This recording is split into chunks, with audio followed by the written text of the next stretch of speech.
Hey, Burned-In teachers. Welcome to the Burned-In Teacher Coaching and Consulting EdTech post for the week of October 22nd, 2018. Today's EdTech video is inspired by Brittany's interview this past Monday on the Burned-In Teacher podcast. You can go to burnedinteacher.com/podcast to listen to the podcast episode, and in the show notes you can click the link to go to the blog post where I outline our conversation and share tips and tricks on how you can be more efficient and be a happier, more fulfilled human being, not just teacher. So she talked a lot about how she schedules time each day for self-care. So one thing we talked about in our Facebook group at facebook.com/groups/burnedinteacher last night was how she makes sure to schedule in time for self-care. Now, she also tries to use tools and tricks to make herself more efficient at school. So what she talked about last night. So one thing that I did to keep myself efficient and productive at school is, if you scroll down on this blog post, I put check out my example here, and that was for the daily slides idea. So today I'm going to show you how to create daily slides.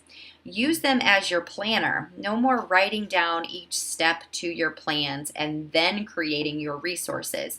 What you're going to do, and I'll read this to you. Use Google Slides to plan your days and weeks. Create a folder called Daily Slides or Weekly Slides and share it with your administrator to view. Then create folders per week with a slideshow that you create to fit either your daily or weekly routines, your lessons, or units of study. If your admins require you to type out your lesson plans, tell them that your details will now be included in the presenter notes at the bottom of your lesson or unit slide.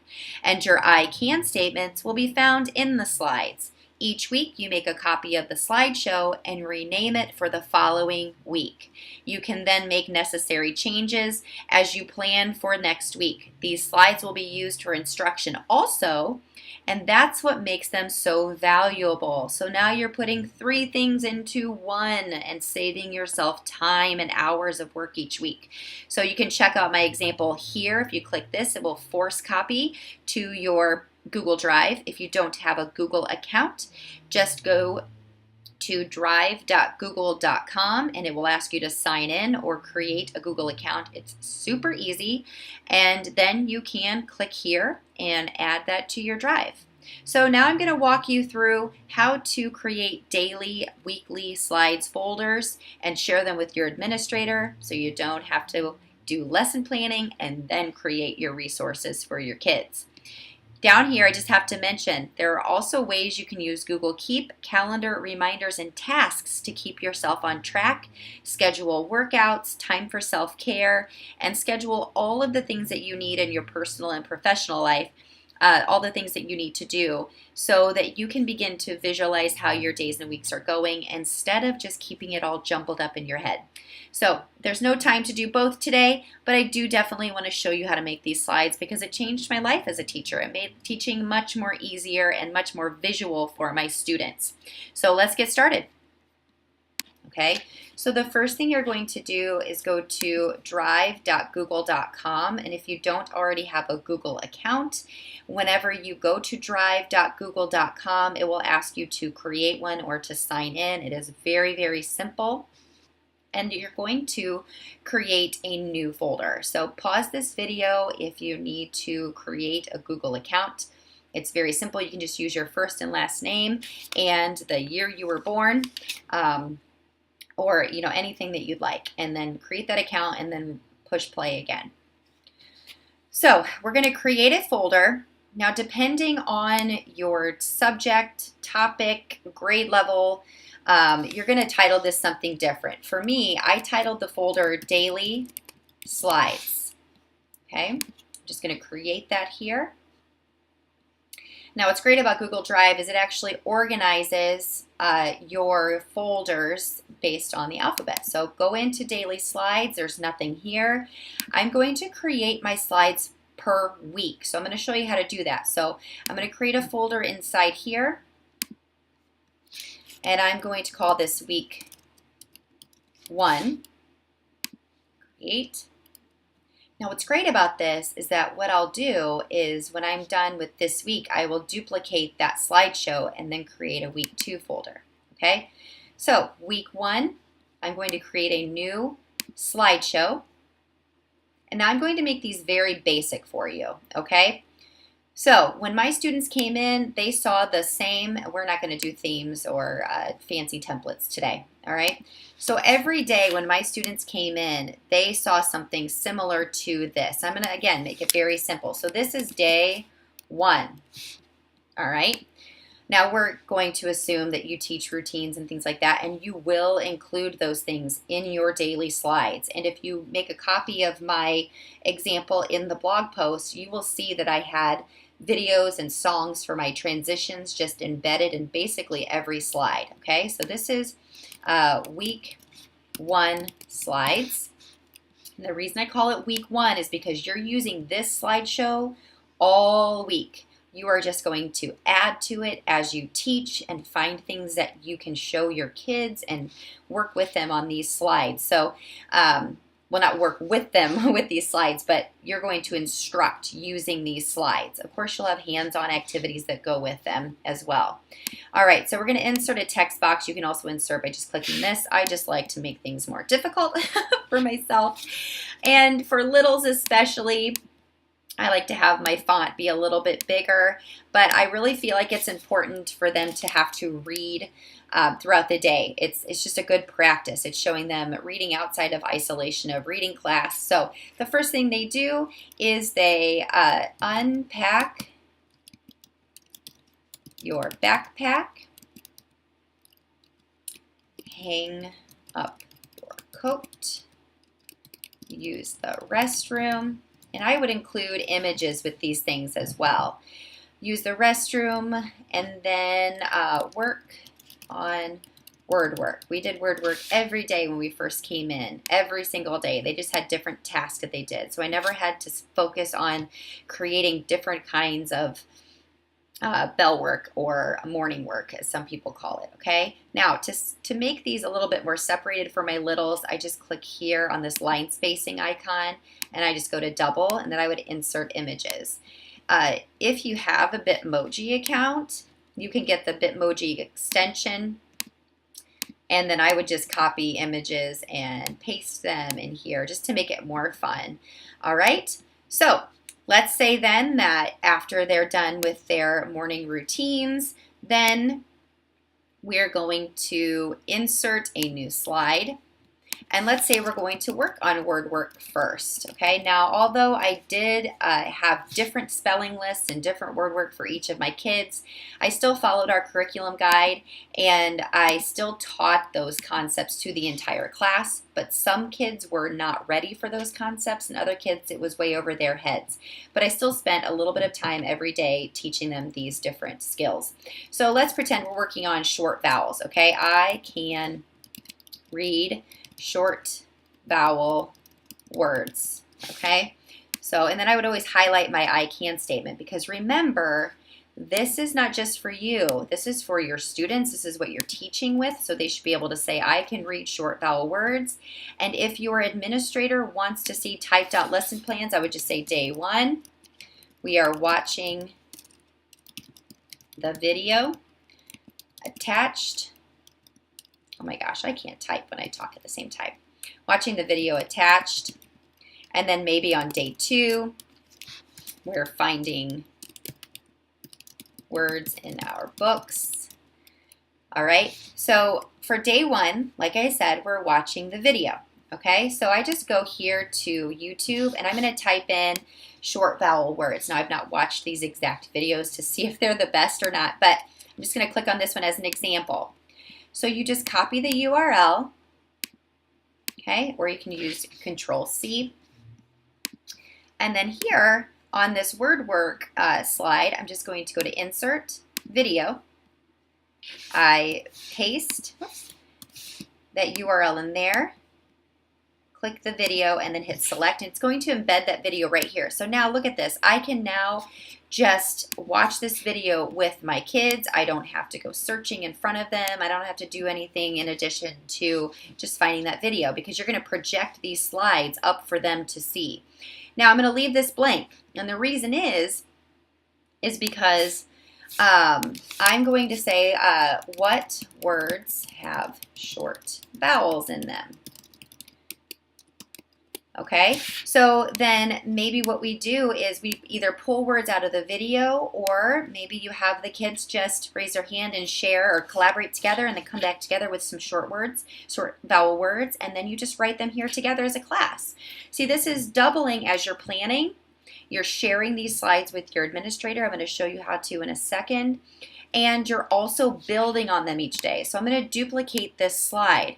All right. Now I might take the video away, but maybe I have an image that I want to share with them. So if we go to Insert Image here and search the web, what's really great about doing this in Google Slides is Google searches for images that have been confirmed with a license for reuse. So you're safe there. So maybe you find some images of words that have short vowels in them. I'm going to go simple. Okay. So here's a cat. All right, so I just drag that image over here, and then maybe I want to have a dog. All right, these are both short vowel words. So maybe we practice stretching out those words, okay? Now, if you're really tech savvy, then you could have the kids actually create a slideshow of short vowel words as well. All right, so I'll bring this over here. All right, and then maybe we have an image of a sun. You see how this is, of course, doubling as also showing examples, you know, so you're modeling for your students as well with these daily slides, all right? So then you have a word, sun, all right? And I always opt for real images of things, okay? I'm not all about the cute. I'm about, okay, guys, this is what the sun really looks like. It does not look like this, okay? So then you can just practice writing the words under those images. So you would do the same type of thing for, and maybe you want to change this. Maybe for day 2, maybe it's I can write short vowel words, okay? So it's up to you. You make this whatever it is that works for you, okay? So what I'm going to do to slide number 2 is I'm going to duplicate it, and I'm going to bring it down here, all right? Because I want to show you how then you just simply change it for math. Now clearly you'll change your presenter notes down here, and you would say, as a class, we count by 5s around the clock. Okay, so let's take out this video because that doesn't fit with what we were doing. Now in math, I can tell time to the nearest 5 minutes. I promise I can spell. All right, so let's go back here to YouTube. You can see that I already searched for tell time to the nearest 5 minutes. I'm just going to choose this one. Again, I don't know if this is the best video or not to show this skill, but I'm just going to go for it. Insert video. Whoops. Paste that in there, search for it, click on the video, select, and again, here it is. Now, again, going back to inserting images, you just click on this image icon here, search the web, and let's type blank clock face. All right, now look at all of these images licensed for reuse. All right, now we can practice doing what our I can statement says. We practice counting, all right, by 5, 10, 15, 20, 25, 30, so you can do that with your class. And now maybe you have a hands-on activity for them to practice that in groups, and you can work with small groups, okay? So hopefully you see how simple it is, and now each day, then what I can do is just duplicate this slide, all right? And now for day 2, I can adjust this here. Day 2, all right, students practice, and I'm just gonna make a general practice, counting, telling time by, and then you finish that statement there. So you can definitely customize these into any needs that you have, okay? Something else here, if you teach different subjects, if you're a high school teacher, what you could do with your daily slides is you could have a folder for, let's say you teach foods, and then you also teach you teach like a singles living class, or let's say you teach, I'm just going back to my high school experiences, but maybe you teach psychology, but you also teach world history. So you could have those different folders here, and then in there you can have each week as well, or you could have it by unit of study. So if you have a new folder, you could have your U.S. history class, okay, and so on. And then you go in here and you would have, maybe you could label them by period 1. All right, however you want to do it. And then it's just the same concept. Obviously, it's more in depth for units of study and for high schoolers, but the structure remains the same, that you're not busy writing down your plans for hours and then creating your resources for your kids, okay? You can also link to other articles, resources, websites. I'd be happy to show that to you if that's something that you want. Okay, so you are done now, let's say for the whole week, all right? And you want to make sure that you share this daily slides folder with your administrator so they know exactly what it is that you're up to during the day. And of course, you've hopefully talked to them about what you're going to try to do to save time and be more efficient. So what you do is 2-finger click on daily slides. You're going to click on share.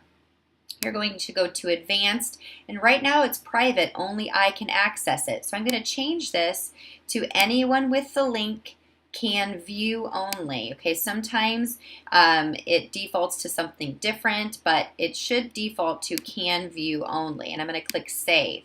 So then all I'm going to do here is I'm going to enter the email address of my principal or the dean or whoever it is that is coming in to evaluate me, etc. Okay, so you just enter their email there. We do not want them to have editing. That's what I'm saying. Sometimes you have to pay attention if the pencil, the comment bubble, or the eyeball is showing. We only want the eyeball to show. All right, so enter their email address here and then click done. Okay, and then they will get a notification that they've had this shared with them. Okay, so now let's say it's the next week. All right, and I don't want to have to recreate everything. So all I'm going to do is 2-finger click, and I'm going to click make a copy, because your transitions, your routines will stay the same, but your I can statements and your standards will change. So we just make a copy of this, and all I do is I am going to move to, and I want to move it out of week 1 and here into, I forgot to create week 2, so I'm going to do that. So I'm just going to move it out here to daily slides, move here, okay. All right, go back out here to daily slides, and now I'm going to create a new folder, and this is going to be week 2. What's great about this too is you can share this with other teachers who teach in the same grade as you. Even if you're in a larger corporation where you have multiple schools and with the same grade levels, you can collaborate on these things together. So it's pretty amazing. So week 2, I'm just going to click and drag it in there. Don't pay attention to that. They're not going to lose access. Week 2. All right, and now all I'm going to do is this will stay the same for today. But now, we're not working on short vowels anymore. So let's say now, we don't want to cut, let's back up. We don't want this to be called copy of week 2. We want this to be week 2 slides, okay? So now we don't want this video anymore because this week we're working on I can read digraphs, okay? What words have digraphs in them? Okay, now of course you are following your spelling program or your curriculum guide, whatever it is that you're doing in your school. And now I just, again, go to YouTube, digraphs. All right, so Jack Hartman's always really fun. So copy that, put it into week 2 slides, insert, video, Command V, search, and there you go. Okay, so there those are. And then again, you can follow that routine of now let's write some digraphs. What are some digraphs you remember from the video? And you can write them there. I hope that you get the gist of what I mean by organizing these days and weeks so that it's simpler for you. You're not recreating the wheel. Now, what's great too is that week 2, let's say you have a unit of study in social studies or science and you gather all these materials. Now it's just all here in this week 2 folder for guess what? Next year, because every year you're going to build on these things, and even if you move to a new grade level, you have the bare bones of what it is you need to create that structure for your new grade level or your new school. Okay, so now you know how to create a daily slides folder, create weeks inside that folder or units of study or the names of your classes that you're teaching. You know that you can go into that week, make a copy of that week, and then move it to the next week. And now each day you are just building on to that slideshow for that week. Okay, so I hope this video was helpful. Please reach out to me at burnedinteacher@gmail.com if you have any questions at all about how to be more efficient in your classroom. There are many more videos to come, and I will always try to attach them to the topic from the podcast and the blog post from that week. So burn on, have a great week, and I'll talk to you soon.